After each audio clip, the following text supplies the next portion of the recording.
Thanks for joining me today. I'm going to be reading Chapter 3 of Judy Blume's Freckle Juice. If you missed Chapters 1 and 2, it's okay. You can either borrow the book from your library and read it yourself, or go back into my other videos and you can watch a read aloud of Chapter 1 and then of Chapter 2 as well. I hope you enjoy. Chapter 3. Andrew ran all the way home. Then he remembered he had to go to Mrs. Burrow's house to get the key. The secret recipe for Freckle Juice was folded carefully in the bottom of Andrew's shoe. He was going to put it inside his sock, but he was afraid if his foot got sweaty, the ink might blur and he wouldn't be able to read it. So inside his shoe was safe enough. Even if it was windy, nothing could happen to it there. He made up his mind not to read it until he got home. He didn't want to waste any time getting there, and he wasn't the world's fastest reader anyway, even though he'd gotten better since last fall. Still, there might be some hard words that would take a while to figure out. Andrew pressed Mrs. Burrow's doorbell. "Hello, Andrew," she said when she opened the door. "You're home from school early." "I ran all the way," Andrew panted. "How about some milk and cookies?" Mrs. Burrows asked.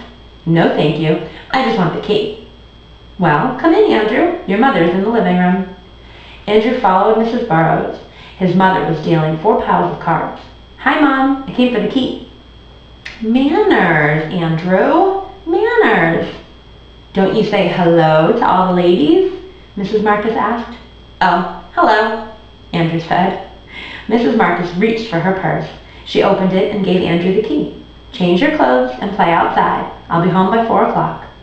That only gave him an hour. He hoped the recipe didn't say to cook anything. He wasn't allowed to turn on the stove or the oven. Andrew dashed to his house, unlocked the front door, and took off his shoe as soon as he was inside. He pulled out the secret recipe and sat down on the floor to read it.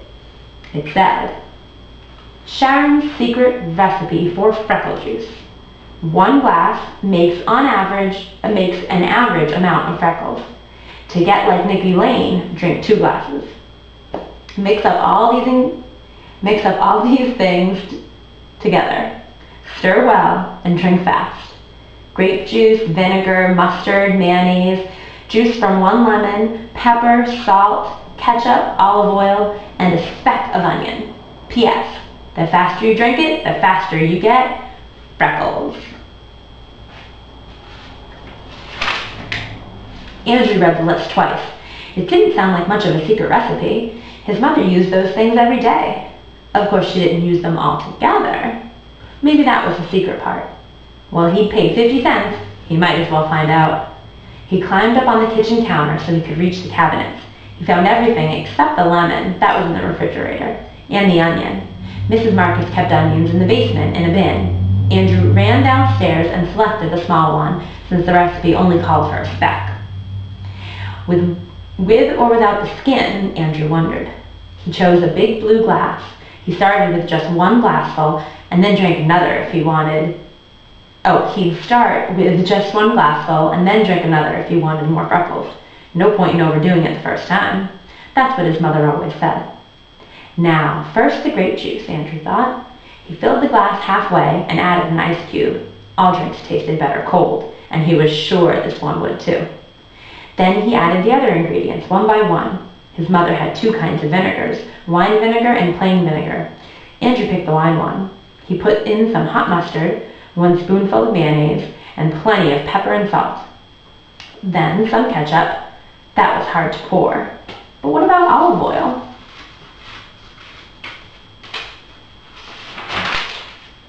His mother had vegetable oil, but no olive oil. Maybe that's the stuff that looks like water in the olive jar, was what Sharon meant. He put in a few spoonfuls of that. Now for the lemon. Andrew cut 1 in half and squeezed. Oh no! A seed dropped in by mistake. He picked it out with his spoon. He hated pits in his juice. Now all he needed was that speck of onion and he was all set. He stirred up the drink and it smelled. He stirred up the drink and smelled it. It smelled awful, just plain awful. He'd have to hold his nose while he drank it. He stuck his tongue into the glass to taste it. Ugh, terrible. He didn't know how he would ever manage to get it down, and fast too. It said to drink it very fast. That old Sharon, she probably thought he wouldn't be able to drink it. Well, he'd show her. He'd drink it all right.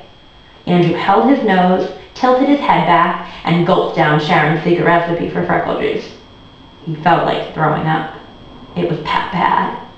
But if he did, he'd never get freckles. No, he would be strong. Andrew crept into his mother's bedroom. He didn't feel well enough to walk. He sat on the floor in front of the full-length mirror. He waited for something to happen. And that was chapter 3 of Judy Blume's Freckle Juice.